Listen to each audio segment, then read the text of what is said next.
Ladies and gentlemen, welcome to CBC So Podcast number 77. I'm your host, Andy, and today we have the founder of FR Secure, Evan Francine. He's the other way, Dave. No, I'm on your screen. For me. Oh, okay, good. Yeah. Executive Director of Security Studio Academy, Dave Tuckman. And he puts the Don in Jordan, the treasurer of the Minnesota CvCISO chapter. He makes TikTok videos from his car, Jordan Money Darlington. Also, we have Joel Moldenauer. She is an associate security analyst and fairly newly minted CISSP holder. And of course, one heck of a great coworker, and she's got a great collection of Christmas sweaters. Also today, we have a distinguished guest, Mr. Brian Gibbs. He is a cybersecurity advisor at Worldwide Technology and professor of our Level 3 courses at Security Studio Academy. Before we get into it, a couple of quick items. The CvCISO program begins January the 5th. Great opportunity to level up your skills in risk assessment, information security, and leadership. No prerequisites, no attendance taken, and amazing guest speakers. Also, the CvCISO Level 3 courses are now available. We'll be talking about those in a little bit more depth here in a moment. And also the API security course in conjunction with Tej Labs is live as well. Amazing opportunities. Please reach out for more details. That's it for coming events. Take it away, ladies and gentlemen. Brian, ladies. Can you show who else is the other lady? The llama Wait a on second. Your sweater? Can you shake the appendage? There's the llama. Okay. That llama is a female, I can tell. Okay. Well, hold on, because there is a the shakeable appendage. I think it's a dude. Did you say something about an appendage? Yeah, there's a part of the sweater you can shake and move. Okay. And we're not sure what. It's a scarf. I don't think that's a scarf. It's a scarf. So we're recording this on Friday the 19th. So next week is Christmas. People that hear this, because it'll be released, I think, shortly after Christmas. So we hope that everybody had a very Merry Christmas, enjoyed time with your family. We work a lot certainly as VCISOs. A VCISO job it's a lot of work. Sometimes, you're handling 10 or more clients at one time. So hopefully you found some time to step away, spend some quality time with your family, be grateful for the year you had, and let's look forward to a fantastic 2026. So I want to start with that. The topic for today's discussion amongst us people, I think we all qualify as people, is the Level 3 courses. So we'll talk about how many Level 3 courses there are, what the Level 3 courses, what they actually are, the purpose behind them, how we're going to deliver them, and we'll try to address as many questions as we can about it. If you have additional questions after the podcast, reach out to the worthy guy. Yeah, Andy. Andy will be able to give you answers. So on a serious note, though, I mean, it's been a long time. I originally, for a little bit of background, the CvCISO thing started because I was upset with, or finally had enough of seeing people do VCISO work that weren't doing good VCISO work. If you were to summarize what a VCISO does, even beyond, the two things that I always say, we consult the business to make good information security risk decisions, and we implement those information security risk decisions to the best of our ability. That's what a VCISO does. But if you were even to simplify that more, what we do is we lead. Every organization, no matter what your size, whether it's 2 employees, 1 employee, 10,000 employees, 100,000 employees, every organization needs information security leadership. That doesn't mean it has to be a VCISO. It could be a CISO. It could be a father, a mother. Every organization just needs somebody to lead, take ownership of, the information security, right? Risk, cyber risk, information security risk, what have you. So the original course was the CvCISO 1 course. That's the course where it's the fundamentals about information security. Half of that course is really designed to give you the knowledge you need to succeed as a VCISO. It's not unlike the same content you would cover in a CISSP, right? We're not expected as VCISOs to be experts in all of information security. But if you're going to consult the business to make good information security risk decisions, one thing you better have is context. You need to know what a good information security program looks like. You need to understand how wide it can be. You talk about physical risks, administrative risks, technical risks. You talk about governance, ownership, accountability. All those things go into information security leadership. So the CvCISO 1 course, half that course is the knowledge stuff you need. The second half of that course is meant to be, how do you apply it? It's one thing to know the shit, excuse my language. It's another thing to actually be able to do it. And you're not going to learn and you're not going to master how to do it over one course, right? It's a long course. It's 60 hours, but even in 30 hours of practicing how to apply it, you're not going to master it. So the resources you have beyond that in CvCISO is the community. You have a group of other professionals that, are also committed to doing things right, serving their customers well, being the best VCISOs they can be. So you can go to the community, because some of us have lots of experience doing this. Some of us don't, right? So you go to the community. Another place you can go is to up your skills even further, to talk about, the level 3 courses. The difference between level 1, level 2, level 3, level 4, and beyond, expert, I guess, would be the last one. Level 1 is you really don't need any information security experience at all, right? It's not experiential. It's knowledge. It's commitment to doing things right. It's when I do the work, I'm going to do it right. Now, as a level 1, you really shouldn't be serving customers directly. You should be serving customers with some support, alongside somebody who's got some experience that can coach you along. So you shouldn't lead those projects by yourself. If you do, we don't police it. We don't go and, try to bust people for it. But that's level 1. Level 2 is I have some experience, enough experience to where I can lead information security programs for small companies that aren't very complex, right? Complexity really hasn't made things crazy in those organizations. Level 3 is, so it's kind of a minimum level of experience, but you can serve customers directly, smaller customers, ones that are simpler. Level 3 is where things get complex, right? Larger organizations where you've got tons of different technologies to deal with, multiple departments that you need to handle, that you need to lead, maybe a formal board of directors that you need to interface with, a board of directors and executive management. And anyway, it requires a lot more experience, and it also requires a lot more knowledge. That's where the level 3 courses come, right? The level 3 courses are what you need to do. And then there's the practical piece that goes along with it. The problem with, as you get more experience in this industry, sometimes the experience you gained is shitty experience. I don't know if you've seen this in this industry, but there are people that have been here 15, 20 years that I would never let touch my information security program, because they've been doing things, I think, poorly, or they've learned to do things poorly, and they're just kind of set in those ways, right? So we're trying to standardize with level 3. This is the proper way to do things in complex environments. That's one of the courses. This is the way to communicate in more complex environments. That's the communication level 3 course. This is how you establish an information security budget, right? The way not to establish, in the way I think a lot of people do establish information security budgets, is you went to, a conference somewhere or whatever, and you heard about this new product, and it's like, wow, that's really cool. We could really use that cool network access control thing, or the new XDR, super XDR, whatever the hell thing in this environment.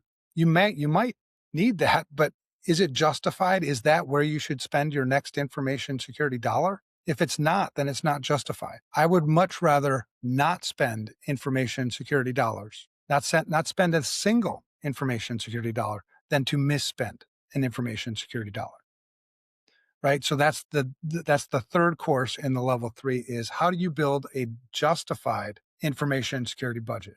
And the trick is, you don't justify the budget.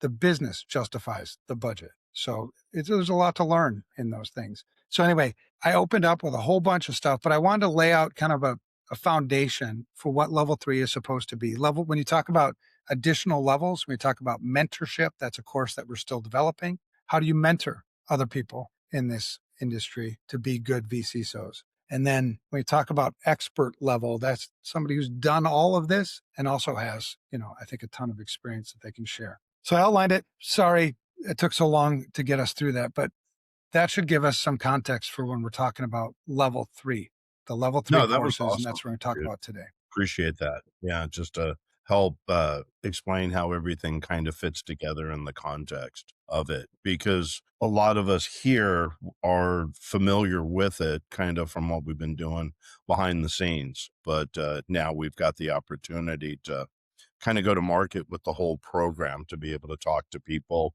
understand where somebody's at in their career, in their professional experience, and understand, where their values are, and be able to holistically look at the program and how it aligns with where they are and where they want to go, and be able to bring it just helps bring everything full circle. Yeah.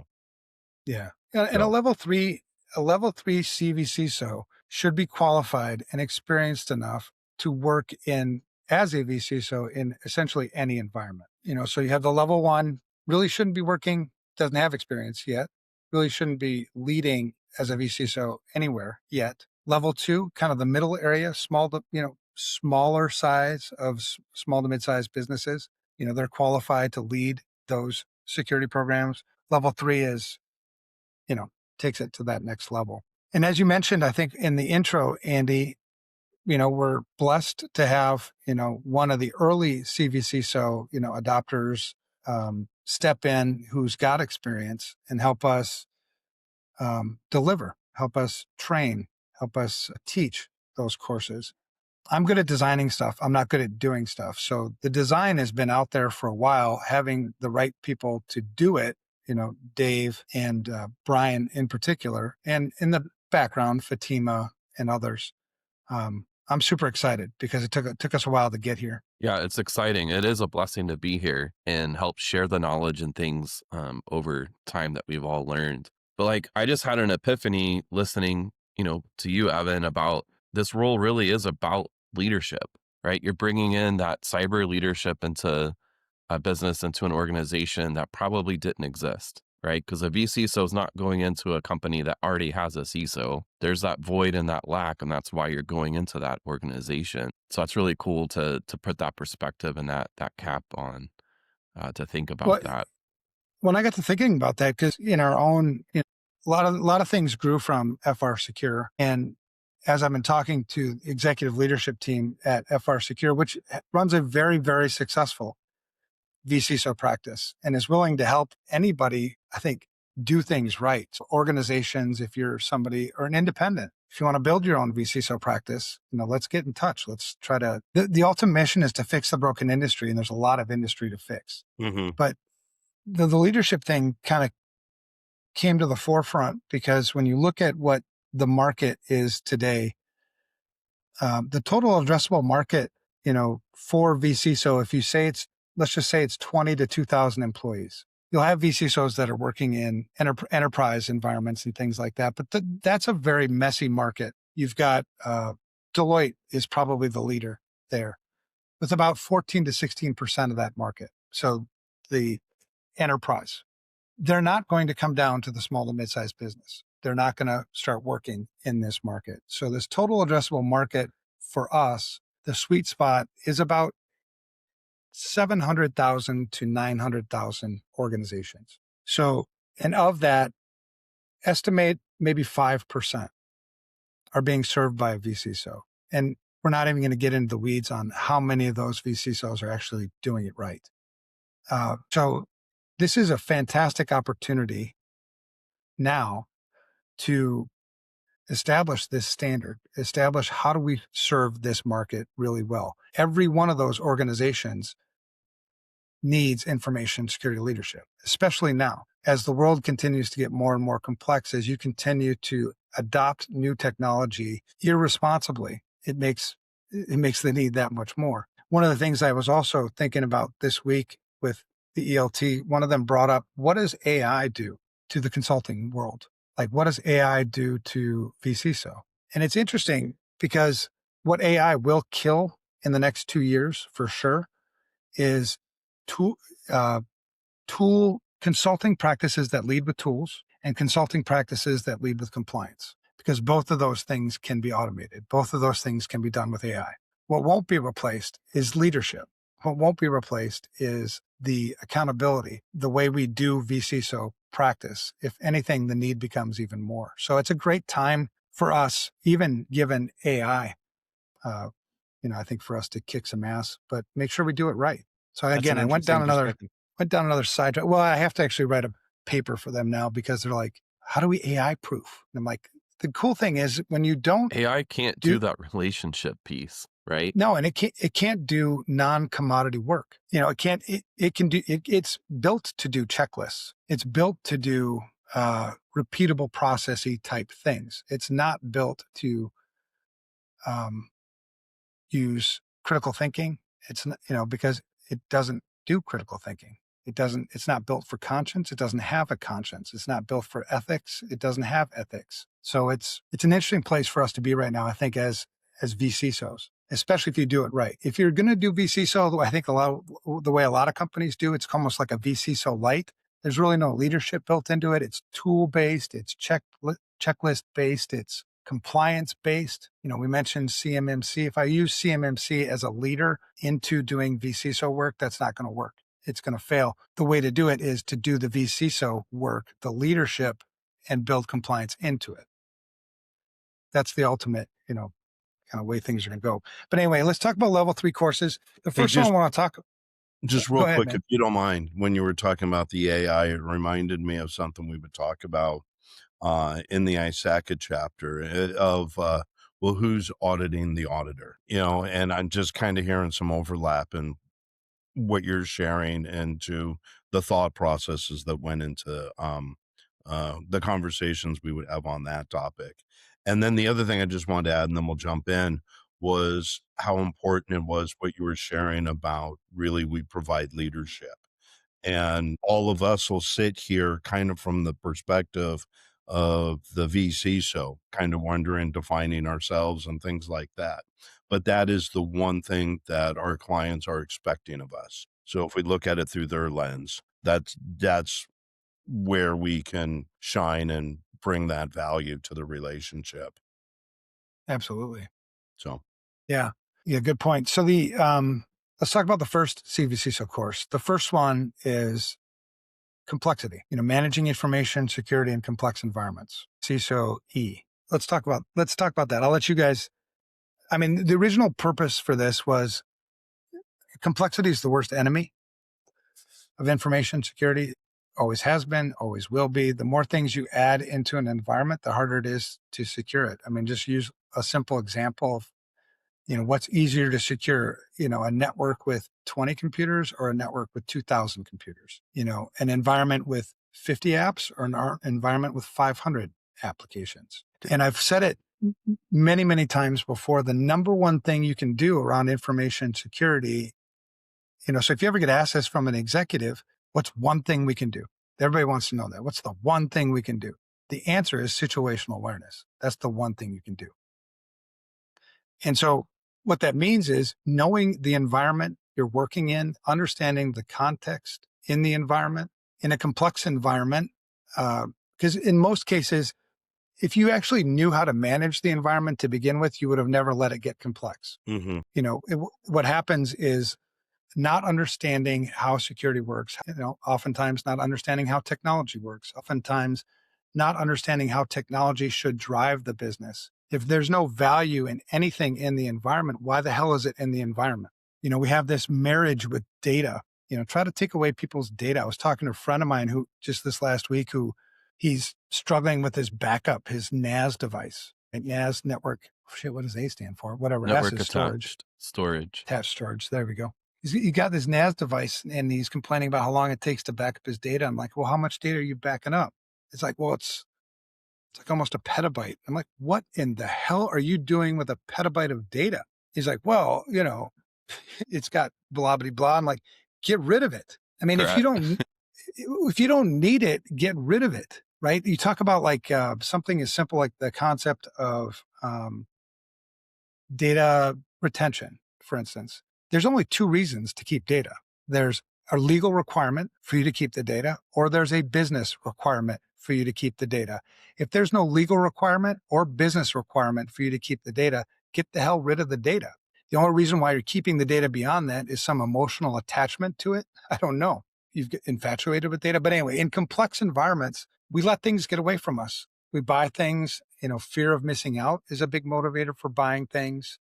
Not understanding the value of something you put into an environment. If you want to know a great sales tactic for, attacking complex environments. As a VCISO, one of the very first things that I would do after doing an information security risk assessment, because that helps me get context and working on the roadmap, is I would prioritize asset management for a couple of reasons. One, if I reduce the attack surface is just all the possible things that can be attacked in an environment, whether maliciously, accidentally, whatever. The more things I have in the environment, the bigger the attack surface. The more applications, the more hardware, the more data, it's an increased attack surface. So doing an asset inventory and then going through that and getting rid of assets you don't need anymore.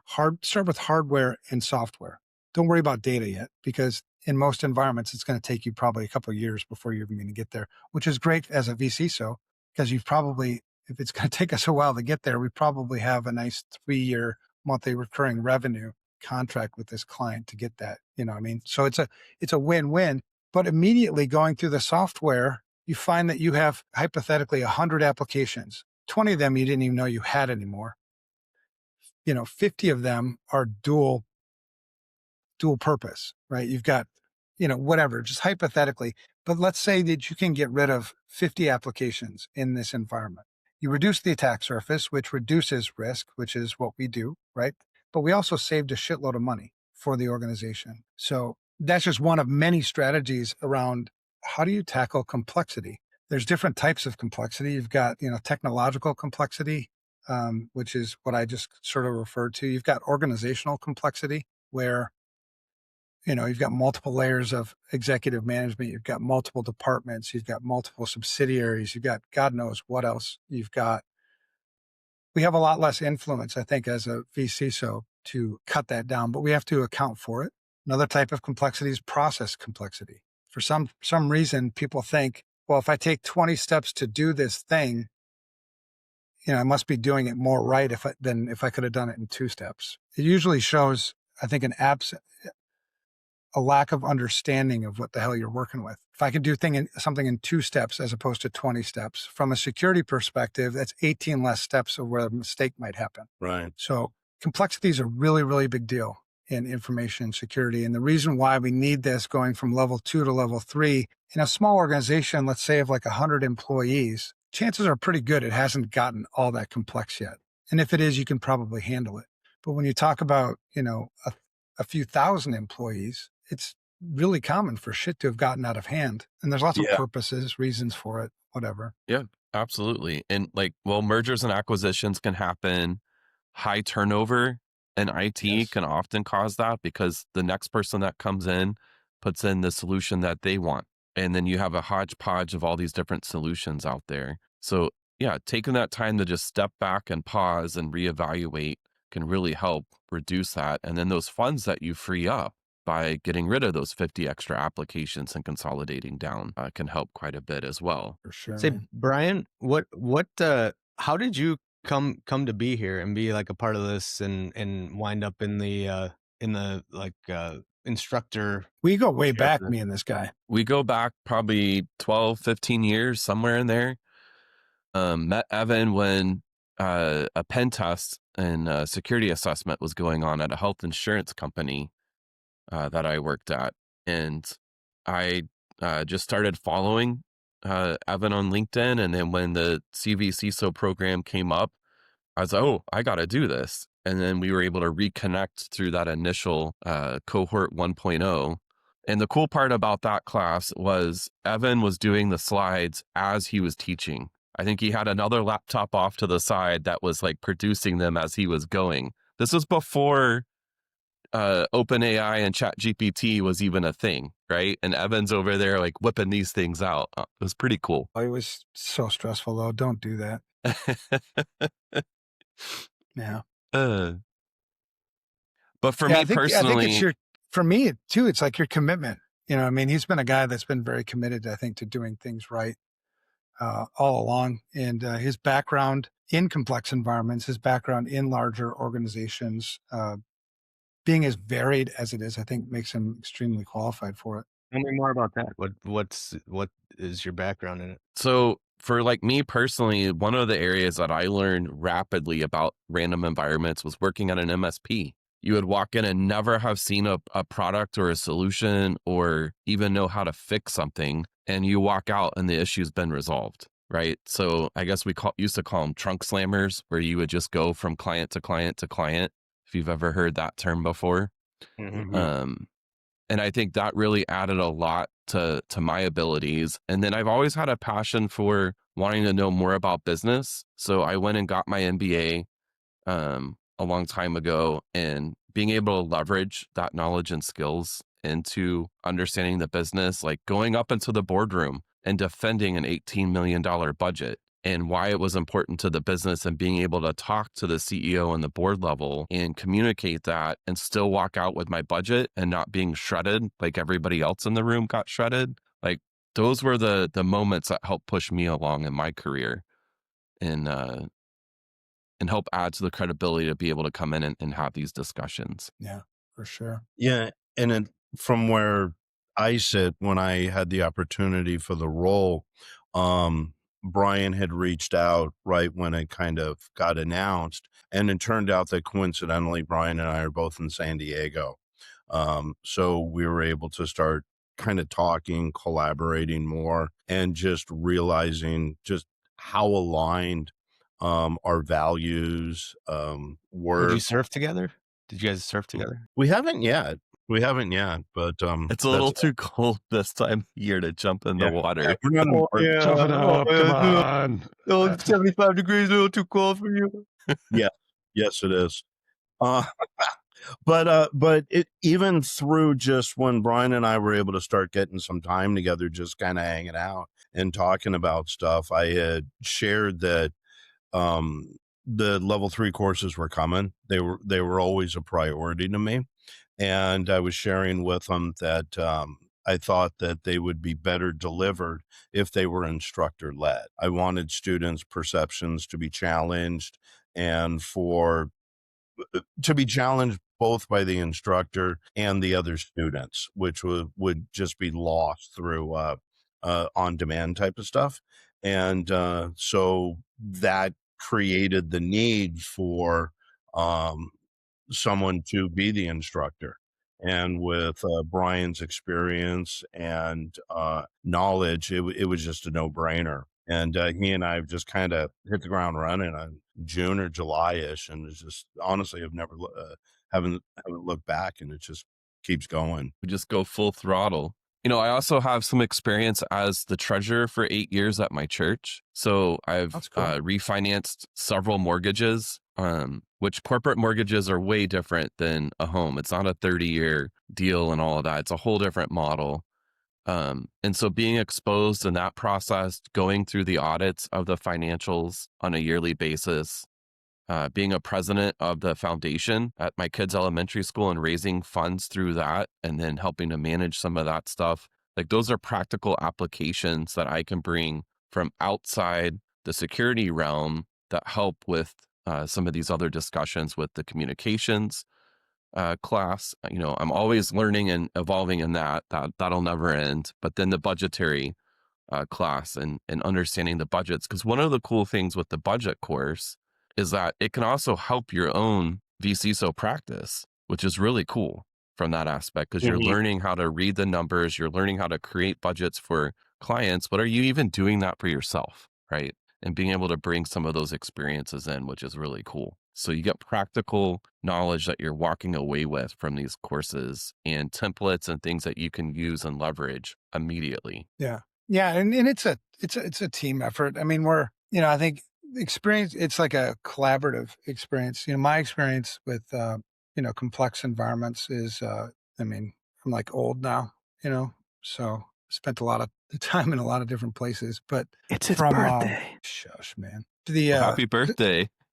Thanks. But when I grew up in this, 35. He told us he's 35. that's right. When I grew up in this industry, I was a practitioner. My specialty was networks, Cisco guy back when Cisco guys were getting paid tons of money, and taught Cisco courses. And I always took a lot of pride in every environment that I set up, right? That's why I'm such a stickler on that firewall is not done yet. You're not blocking egress traffic. You know what I mean? It's simple stuff like that.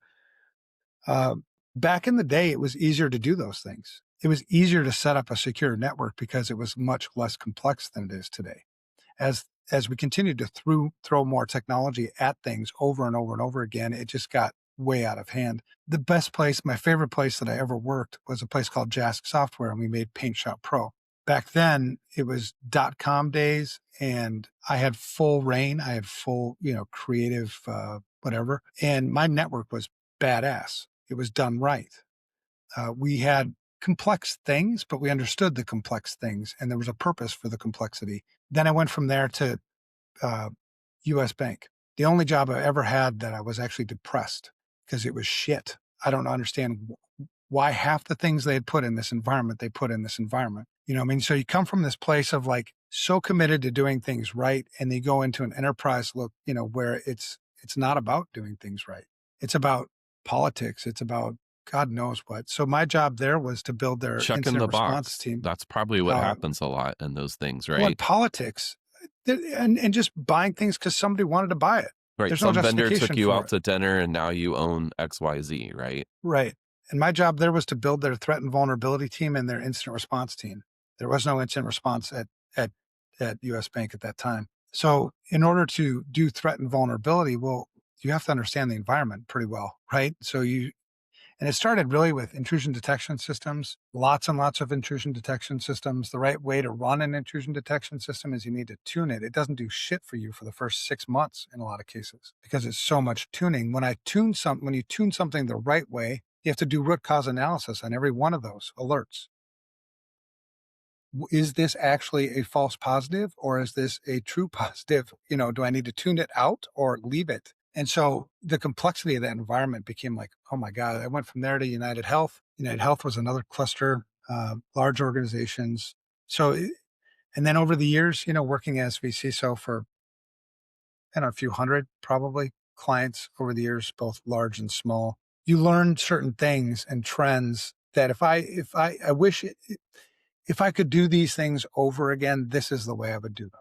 So with complexity, over and over and over again, it's always been our worst enemy. So then you give examples of where complexity really screwed us over here and what opportunities we had to simplify things to make this place a lot more secure and a lot easier to manage and a lot easier to lead, a lot easier to communicate, because that's the next course, right? Communication. I don't make risk decisions for the organization. The business makes risk decisions. I consult the business to make good information and security risk decisions. If I suck at communicating, they're not going to make good information and security risk decisions, not based on my consulting.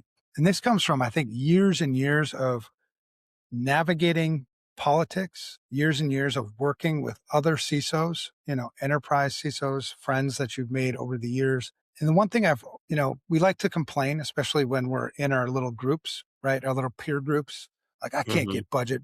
Executives don't get it. The board's stupid. No, the board's not stupid. You suck at communicating or you suck at consulting. We speak a different language. When I talk about security amongst my peer groups and then I talk to my wife about security, it's not the same language. So not only do I need to speak the right language so that they'll understand and be able to make those good information and security risk decisions, I also need to navigate the complexity of the organization so that I can get FaceTime to actually talk to the CEO, to actually talk to the board of directors. When you think about who's ultimately responsible for information security in an organization, and we've seen study after study on this, about 25% of the people that work in this industry get this answer correct. Who's ultimately responsible for information security in an organization? The board, the CEO, the CISO, or throw anything else in there. The right answer is the board. Does the board know it? Do we consult the board? Does the board ever get anything if I'm actually leading information security in this organization, is there any communication getting to the board? There's this whole second part to that, which, yes, they're ultimately responsible, but nobody's holding them accountable.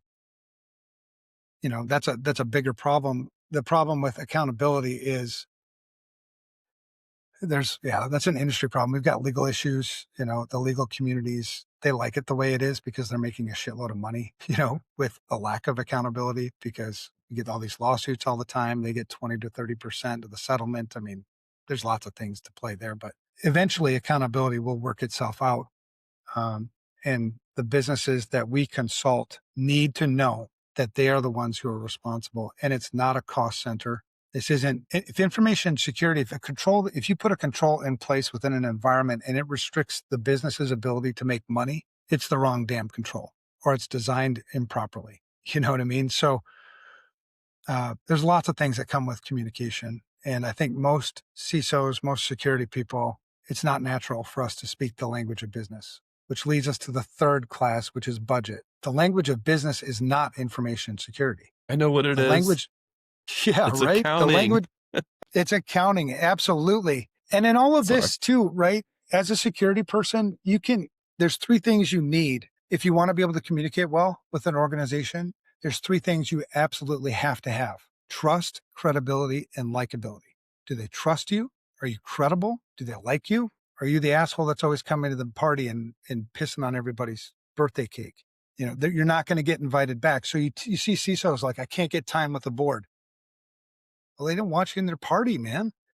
They may not want you in your party because you're an asshole in their mind, or every time you come, you've got negative news, right? What do we go and talk to the boards about? We talk about threats, vulnerabilities, the world's falling down.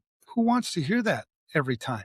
You know what I mean? So that's the communication. But on the budget thing, the language of business is accounting. I'm not credible. I mean, I'm sort of credible in this area, but not nearly as credible as the person who said that, which is Warren Buffett. And that's another trick that you can learn as a VCISO as you go through these courses, is where I lack credibility, use somebody else's credibility. So Warren Buffett says the language of business is accounting. Argue with me all day long, but you want to argue with Warren Buffett? I think he knows business. Now, my background here is I was actually a stockbroker for a year. Before I got into information security. So I passed my Series 7, I passed my Series 63. The thing that I really learned about all of that is how to read financials, how to speak the language of business. So if you want to be a good CISO, if you want to be a good VCISO, you better understand how to read financial reports. That's what they want to know, right? So your balance sheet, profit loss statements, income statements. If you don't understand and know how to read those things, and you're going to try to consult well in complex environments, you're setting yourself up for failure. So that's absolutely. And you can get laughed out of the room based on your budget. If you, depending on the size of the organization, say a $10 million budget is not appropriate for a small business. A large enterprise, that may still get you laughed out of the room depending on the size of the organization. So you have to be context aware. And if you can read those financial statements, you can see, oh, the profit was only $1,000 this year. You can't walk in with a $10 million budget on that. So it helps you realign and focus on what is appropriate for that business. And you become a better steward of the role that we have. Yeah. Right. I've always, once I understood this piece, which was, some number of years ago, I always walked into the room with a budget that I was 100% confident about. I was able to defend every single line item on that budget on why this is a good investment for us. I didn't learn this. They say that there's 2-3 ways maybe to get wisdom. A lot of this is wisdom, right? You share things that you've learned over the years. One way to get wisdom is through experience, but not just any kind of experience with pain. So you can get your own wisdom if you want. Just go find painful experiences. That'll teach you wisdom. Another way is to get it from somebody else. So that's what I think we do a lot in these courses, is share the wisdom of my pain, your pain, other people's pain, so you don't have to go through the same shit. You don't push the ball forward if we all keep repeating the same damn mistakes. The third way you can get wisdom, if you're a faith person, is I can go to Jesus and ask Jesus for wisdom. That's the 3 ways that I know of on how to get wisdom. But on the budget thing, the wisdom that I got, the painful experience, one of the places that I worked was it was my last real job. I was the CISO for a $3.5-4 billion pharmaceutical company. Great company. I'd still be working there had they not been acquired by another company. It was, the name of the company was MGI Pharma. We sold oncology drugs, made and manufactured, designed, sold oncology drugs, which is cancer drugs. We improved people's quality of life. We had a fantastic mission. I love that company.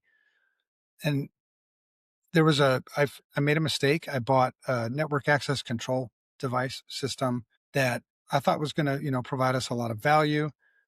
I was more excited about being a network guy. I was more excited about how I could use this thing than I was and how much it's going to reduce risk. And I didn't do all my homework. So we ended up buying this thing. It was $250,000, $300,000. And it was delivered. I was so excited. I racked it up, started to configure it. It didn't take long to realize I'm going to need at least one FTE to run this thing. Mm-hmm.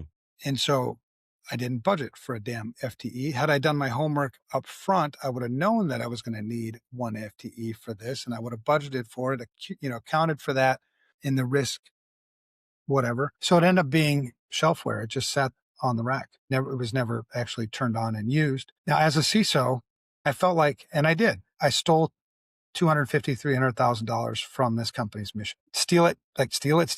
No, but what's the difference? That's $250,000, $300,000 that this company can't use to serve more of their customers, to grow their business, to develop the next oncology drug, to market it, whatever. Yeah, that was the purpose of the business. And so I wish CISOs and VCISOs would feel the same weight that I felt in that, because my job is to lead and to lead well, not to take away money for this business, but to help this business grow. So that's what led to a lot of how do you build a justified budget?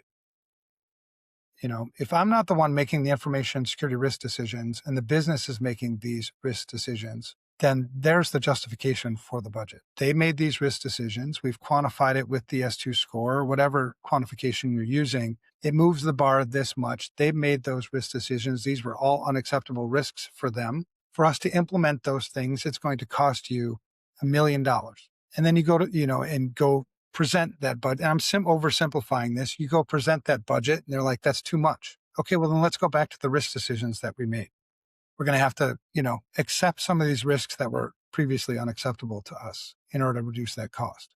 But every single line item that went into that budget is justified by what was acceptable or not acceptable by the business. It's more work to do as a VCISO, but I get paid to do it, and it avoids the stupid mistakes that we make where we waste money. Mm-hmm. If you want to get kicked out of board meetings or not get invited back to board meetings, keep wasting money. You can't find a job, maybe you suck at it. I don't know.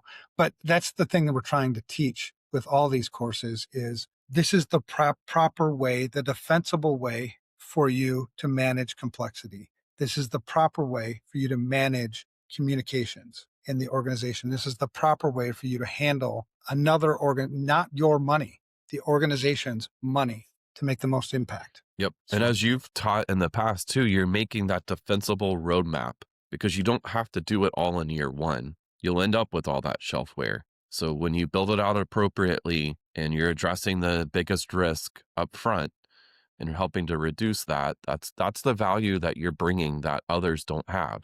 They see that shiny box and they want to go buy it and put it in. Yeah. And show me one organization that doesn't want information security leadership that provides value to their business. Yeah. And that was the word right there, just where all of these roll up into where we are providing leadership in these value. areas.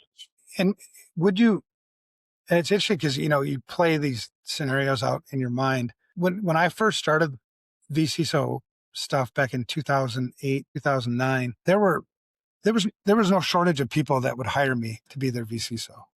And they were all paying me $3,000 to $5,000 a month.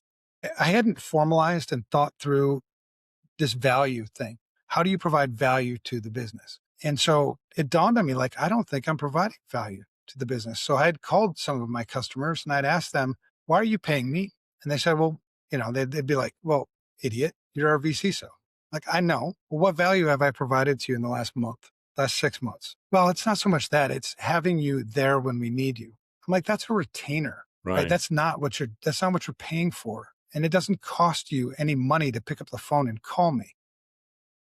The fact of the matter is, you paying me $3,000 to $5,000 a month, you're not getting the value for it. And I had to be honest with that because my job isn't to make money. My job is to fix the broken industry. My job is to do things right. So I'm not taking your $5,000 because I'm making the industry worse, and it's not sustainable. It will come back to haunt. So all the trust, credibility that I've worked so hard over my career to build all goes out the door when people find out, you've been stealing $5,000 a month from me for the last 3 years. I got no value out of it. Yeah. It's similar in principle that those are dollars that can't be reinvested into the company. So our job here, when you talk about, the academy, Dave's job, my job, Brian's job, Andy's job, Fatima's job, our job is to make sure that you build a great information security VCISO practice, providing value to your customers. That's sustainable. You should sleep well every night. You can make tons of money. I mean, that's the thing, right? There's nothing wrong with making shitloads of money. It's how you made the money, right? So that's what all these courses are designed for, is you to be the best damn VCISO you can be. There's never a question of the value you provide to the customer. And if there is, you've got all the evidence to support it. It helps you in so many ways when you grow your business, because they sign long-term contracts. They want to continue to do business with you. They don't leave you. Who doesn't, like I said, who doesn't want information security leadership that provides value to your business? Everybody who's sane, I think, and wants to grow a good business would agree that they want that. The second thing is, they don't leave, and you're always providing value. Like, you never worry, gosh, I wonder if they find out, so you grow this big business. You also find customers that want more of it. That's why FR Secure doesn't have any problem finding new VCISO clients. So as You a get student, referrals. I mean, the business leaders talk in their own communities. Like, we have our own communities, they have their own communities, and they communicate with each other, and they do referrals. absolutely. So if you're considering taking these courses and you're wondering what's in it for you, because that's what I'd be wondering. I mean, that's, at the end of the day, isn't that what we all ask? Like, what's in it for me? Yeah, I'm going to spend money with this organization, with the academy that I may or may not have ever even heard of. What am I going to get for it? What you're going to get for it is the knowledge and the confidence that you can provide value to your customers through information security leadership. If you follow the right way to do things, you can grow a hell of a business. I mean, FR Secure, the only problem with FR Secure and its growth of its VCISO practice is how to scale it, because there's not enough people to do the work. So part of this is, why don't you do the damn work then? Rather than us competing, why don't we partner? So Yep. yeah, So, Evan, what you with get these out of it courses- is the ability to grow a great business. I think serve your customers well. And Hey, make lots just of money. real quick, I got to Sorry. drop at the top of the hour for a call with Oscar. So you guys can all keep going. You want me to text Oscar? I can text him and tell him just to wait up. Go for it. He'll listen to you. But I just wanted to make sure. So my thought really fast is just the prerequisites. Like, you don't have to have any other knowledge to come into these classes, right? That was part of the design behind them. Correct. And if somebody, like, the budgeting course is not technical, the communication course isn't technical. So if there's somebody who can find value in that, they can take just that course as a standalone. The whole program is holistic to help a VC. So, but any of the courses can stand alone on their own, aim to teach and everything. Andy, if you could real quick just remind everybody or make everybody aware what the dates when these courses are going live. Yes. So the budgeting course is going to be live January the 5th. So more time with Mr. Brian Gibbs, which will be amazing. Yeah. The info security communications course will be February 2nd, and then the complex environments course will be March the 2nd. Yeah. So if anybody's Oscar said, LOL, all good, exclamation point, exclamation. Okay. What did you tell them? That I would be late? That you have bowel movement problem? What's that? Dave can't That feel went his down legs. the click. Yeah. That you're having bowel movement problems right now. Oh, okay. So, okay. No, I can.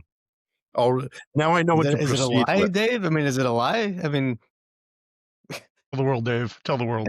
Yeah. Inquiring minds want to know. Okay. In full transparency, those earlier sounds that sounded like a toilet were me. Not But Joe, I think you surprised. had a story that you wanted to share. Oh, Happy are you guys ending. ready? Yeah. Yeah. This one I was excited to share with you guys, because usually it's, it's one for the defenders. So usually we talk a lot about sophisticated attackers, but this time the attackers made a little fatal flaw. And the story is more about one-upping from the blue team and how defenders can exploit the flaws in the dirty, rotten attackers' tools just as much as they exploit our targets. So here's the summary of the story. It is flaw in hacktivist ransomware lets a victim decrypt own files. So a pro-Russia hacktivist ransomware group known as CyberVolk, VOLK. And they recently reintroduced a ransomware as a service platform called VolkLocker. Now, the malware was intended to encrypt the victim's system for ransom, but cyber researchers found a critical flaw. The encryption process that used hard-coded master key that was stored in the binary and was found in plain text files, meaning that victims could decrypt their own files without paying the ransom. So it just kind of goes to show that flaws and vulnerabilities in criminal tools can also be unexpected oversights with their flaws and vulnerabilities and not patching their own stuff. So they're dirty, rotten attackers. Foolish rookie mistake. Nice. That was so fun. That's great. No, that was so glad. Good work. So glad to have you here as part of the group, and love your perspective on everything. And when you can bring stories like that, it just raises the bar even more. Heck One yeah. for the defenders. Yeah, Let's do more of that. All right. Is that a wrap? I think so, because Oscar's still just logged in anyway, so maybe he's thinking that'll maybe I heard the ding. be regular? more regular. Help with my movement. Yeah. Well, we look forward to see you in these courses. Any questions, reach out to Andy and he'll be Dan happy Meserly, you're to listening. assist You should get into budgeting. Yeah, and we do have an open office hours every Tuesday at 10 a.m. Pacific, noon Central. So if anybody has questions or anything, you can always catch us there. Here and happy to help. Awesome. All right. Good work, guys. Right Have a on. great Thank you, everyone. Christmas. It's brought to you by Happy holiday testosterone. cheer. Strong. Love it. Right on. Thanks. See ya. Bye.